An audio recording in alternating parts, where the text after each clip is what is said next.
Saudações, meus queridos alunos da Faculdade de Direito de Franca. Estamos aqui para mais uma aula da disciplina de Ciência Econômica e Política. Hoje falaremos da unidade 8, iniciaremos a unidade 8, em que falaremos um pouco da economia e as relações internacionais. E para começar, hoje falaremos algumas noções sobre globalização. Globalização. Primeiro é preciso que a gente tenha a compreensão, que tudo aquilo que se falar de globalização é muito pouco perto do tamanho do fenômeno que é a globalização. E cada qual que vier aqui falar de globalização vai ter a sua visão de globalização. Espero que o que a gente possa passar aqui para vocês contribua para aumentar o entendimento que cada um tem sobre o processo de globalização, entendimento esse que deve ser ampliado com novas discussões a respeito desse fenômeno que tanto afeta a nossa vida. Bom, globalização, conjunto de transformações na ordem política e econômica mundial, visíveis desde o final do século XX.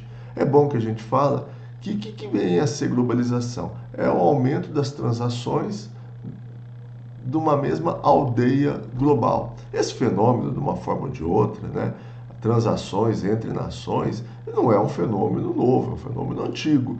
Mas, ultimamente, dado ao aumento substancial do volume de trocas internacionais, esse fenômeno ganha um nome, ganha uma definição e se torna um foco de muitos estudos e de muita preocupação, inclusive dos estudiosos de economia, de política, certo?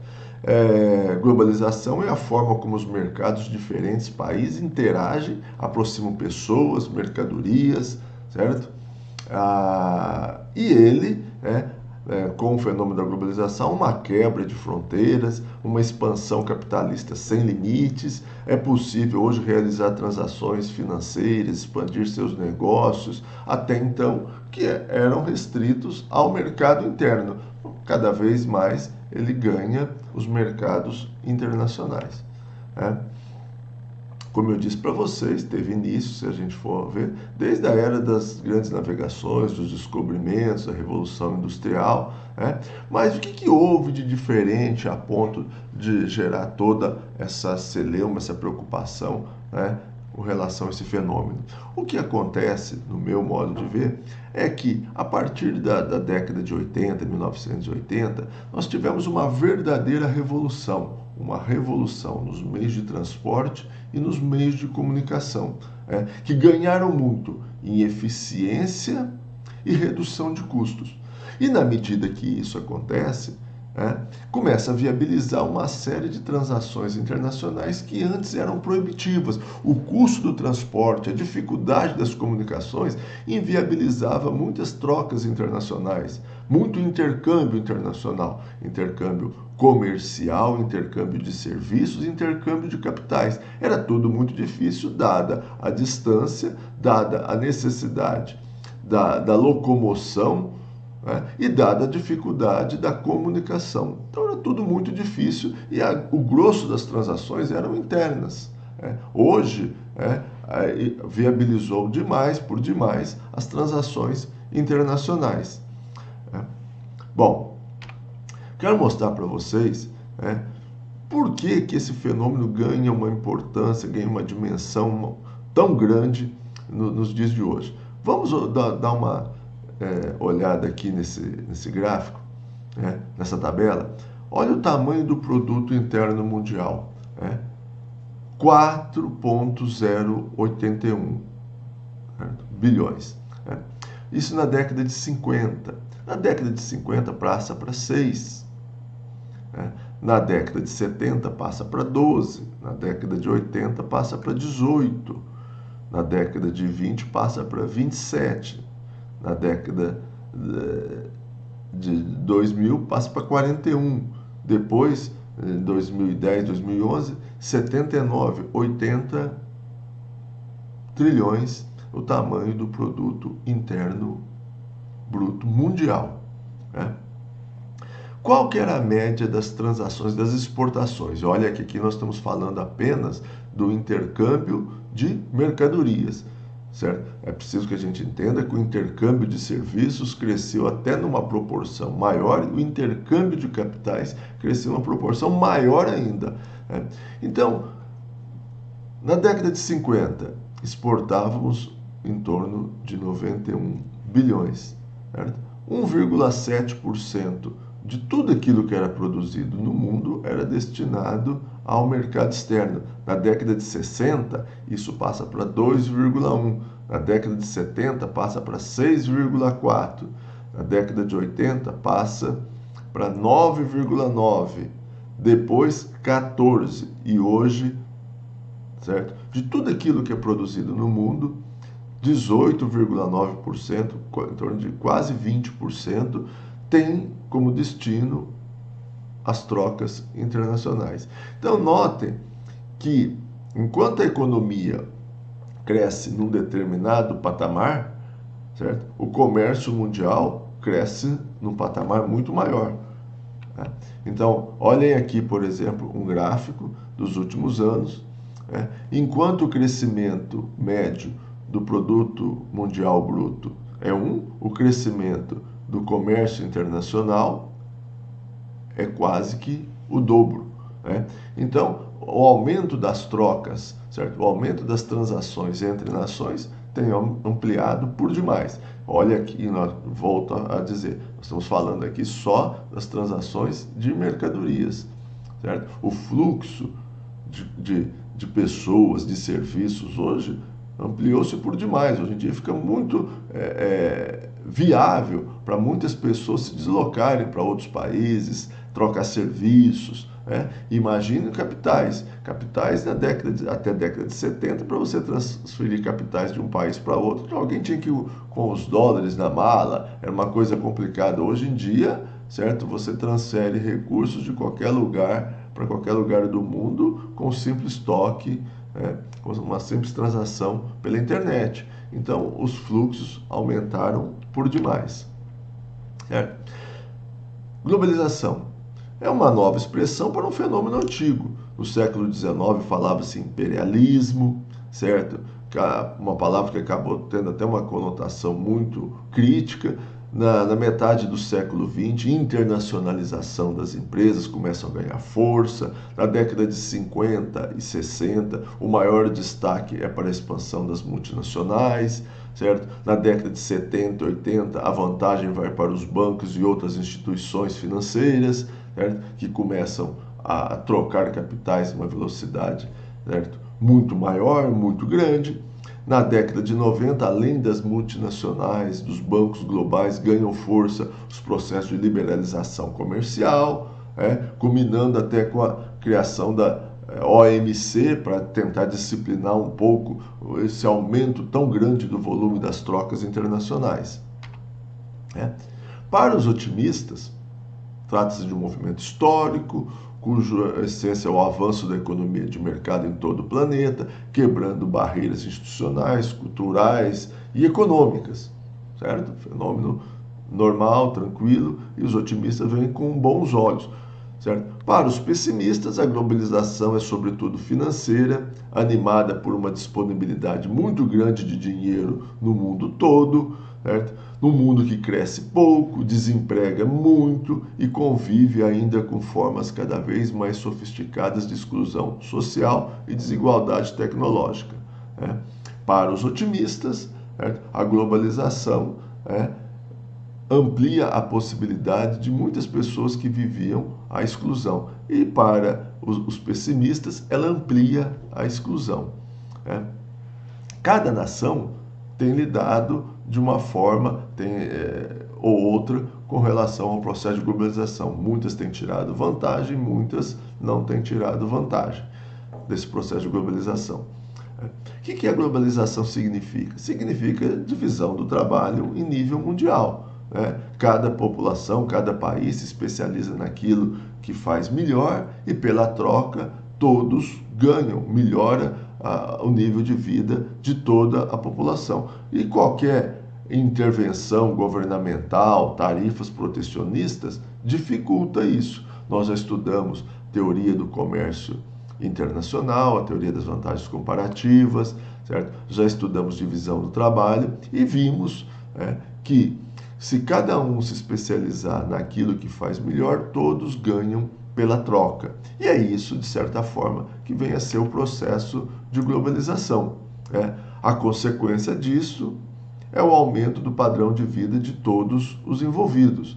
Hoje, nenhum país é capaz de viver produzindo somente para o seu consumo interno de forma autárquica, certo? Produzindo só aquilo que necessita. Todos os países precisam de realizar ou acabam tendo que realizar trocas. Por quê? Porque produtos produzidos em outros locais do mundo chegam a preços muito inferiores e isso propicia um aumento de consumo de todos. Aqui damos um exemplo aqui. Pense numa simples camisa, ela é fabricada na Malásia, utiliza máquinas da Alemanha, algodão da Índia, forro e colarinho do Brasil, tecido de Portugal e é vendida em outro local do mundo, vendida em Sydney, vendida no mundo inteiro. E isso faz com que aquela camisa, certo? Ela tenha um preço muito baixo, possibilitando que mais pessoas possam consumir aquele produto. Essa especialização tanto do trabalho quanto da produção, certo? Ao longo de diferentes setores industriais ao redor do mundo, é exatamente o fenômeno da globalização econômica. Cada país se especializa naquilo que sabe fazer melhor. A globalização econômica, com o livre comércio sendo seu componente natural, aumenta a produtividade de todos, cada um se especializa, aumenta a produtividade e aumenta o padrão de vida de toda a população. Sem a globalização econômica, a pobreza nesse planeta não teria sido reduzida com a intensidade em que foi nas últimas décadas. E aí eu quero fazer um adendo sobre toda essa explicação. Ficou claro o que é o processo de globalização. Bom, até a década de 70, 80, o grosso das transações no mundo inteiro eram internas, certo? E quando as transações são internas, pensem bem comigo, você tem, vamos falar o caso do Brasil, são brasileiros produzindo para brasileiros, com produtos brasileiros, utilizando a matéria-prima, utilizando mão de obra, valendo-se das mesmas regras, certo? Trabalhadores brasileiros, certo? Produzindo para trabalhadores brasileiros, indústrias brasileiras competindo com indústrias brasileiras, as indústrias brasileiras contratando trabalhadores pela mesma CLT, pelo mesmo regime de trabalho, com os mesmos níveis salariais, competindo entre si. Então era essa a realidade que nós tínhamos. O consumo, consequentemente, era menor, a produção era menor, era isso que nós tínhamos, era esse mundo. E já tinha muito problema, muito contraste interno, por exemplo, de um trabalhador do Sudeste com um trabalhador do Nordeste, já existia esse problema. Agora imagine no momento que fica muito fácil você transacionar com diversos países do mundo. Cada país começa a se especializar num determinado produto, e aí, numa hora para outra, você tem a empresa brasileira, ela não está competindo com a empresa brasileira, ela está competindo com uma empresa do outro lado do mundo. Bom, tudo bem, a competição é boa, melhora a eficiência, diminui custos, o consumidor se beneficia, beleza. Só que de uma hora para outra, você tem uma empresa brasileira tendo que competir com uma empresa chinesa, certo? Que tem uma condição, certo, de competição muito diferenciada do que a nossa. Consegue contratar trabalhadores muito mais baratos, tem uma legislação muito mais branda, certo? Tem impostos muito menores, não cumpre cláusulas sociais, não cumpre cláusulas trabalhistas, não cumpre cláusulas ambientais. e, logicamente, tem um preço muito menor do que o produto brasileiro. E, de repente, aquele produto entra com facilidade e vem competir com o produto brasileiro. Né? Então, se é difícil você conviver com os mais ou menos iguais, imagine conviver e competir com os muito diferentes. Então é isso que nós temos de uma hora para outra. É lógico, nós já estudamos a teoria das vantagens comparativas. Se cada um se especializar naquilo que nós temos com maiores vantagens comparativas, pela troca todos nós ganharemos. Beleza. Então o Brasil é muito competitivo, principalmente no agronegócio. O agronegócio está despontando, tal, e com os recursos do agronegócio nós podemos importar uma série de produtos muito mais baratos. Mas é preciso que a gente imagine o seguinte: e aquele produto que nós não somos competitivos? E aquela indústria de calçado, aquela indústria de confecção, aquela indústria de algum outro produto que nós tínhamos aqui no Brasil, certo? Que de repente ela perde competitividade. Com certeza ela vai definhar, ela vai fechar. E muitos trabalhadores daqueles setores vão perder o emprego. Ah, mas evidentemente esses trabalhadores podem ser alocados em outras atividades que o Brasil é mais competitivo. Certamente, certamente poderiam ser. Mas existe um período de transição, e nesse período de transição, aquela indústria que nós não somos competitivos vai quebrar, vai fechar, aquela atividade vai desaparecer, aqueles empregos vão desaparecer, nem todos vão ter essa mobilidade. Então, essa transformação, que era uma transformação relativamente lenta, que dava tempo da indústria, das pessoas se adaptarem, agora ela chega muito rapidamente, certo? E aí tem um choque enorme, tem um choque muito grande, que nem todos estão preparados para essa transição de um estado para outro, de um ambiente para outro, de um mercado para outro. Nem todos estão preparados para essa transformação. É bom que se diga que o mundo sempre passou por transformações. Transformações, apareceu a roda, apareceu o vapor, apareceu o motor a combustão, apareceu a eletricidade, apareceu os equipamentos eletrônicos e tudo mais. Então o homem vem sempre o quê? O homem e as empresas vêm se adaptando a essas transformações. Vêm se adaptando. Ocorre que ultimamente o ritmo dessas transformações é muito rápido e nem todos têm a mobilidade suficiente para essa adaptação. E muitos daqueles que não se adaptarem vão ter problemas, vão ter dificuldades, certo? E vão perder com esse processo, certo? A grande maioria pode até ganhar, certo? Com essas transformações. E o mundo ganha, certamente. O mundo está ficando melhor com isso. Muitas pessoas estão tendo acesso a uma série de produtos que não existiam. Muitos países com populações imensas estão tendo oportunidades que jamais teriam de outra forma, que não fosse aproveitando as possibilidades da globalização. Porém, aqueles que não se adaptarem a esse processo vão padecer, vão ter muitas dificuldades. É isso mais ou menos que é o grande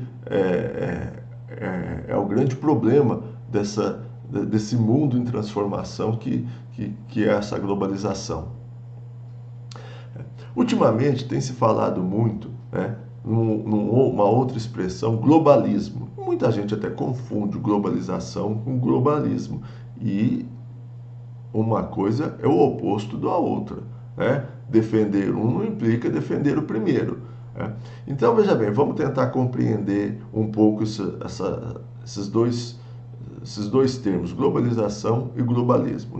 Globalização nós já falamos um pouco, A globalização, com a ascensão do populismo, em países desenvolvidos, que pregam protecionismo, fechamento da economia e tudo mais, caiu um pouco em descrédito. Caiu um pouco em descrédito. Então, cada vez mais pessoas estão rejeitando a globalização, com o argumento de que ela não é justa, certo? Que ela representa a fonte de muitos males, inclusive fonte de crises econômicas, imigrações em massa e tudo mais.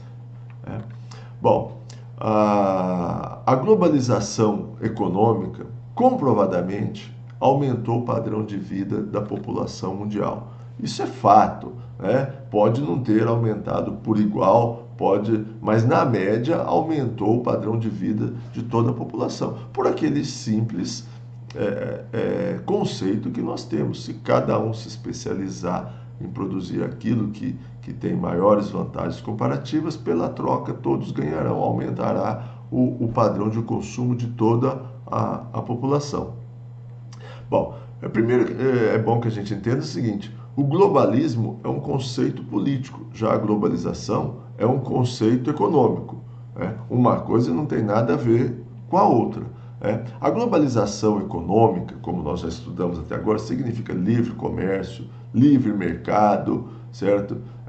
Que rechaça, de certa forma, não necessita da intervenção de governos e burocratas, aliás, funciona melhor sem eles, quebra barreiras entre países. Hoje em dia, as empresas estão um pouco aí para fronteiras. Ela simplesmente ela vai para aqueles países em que o comércio é mais livre, mais aberto, não encontra barreiras.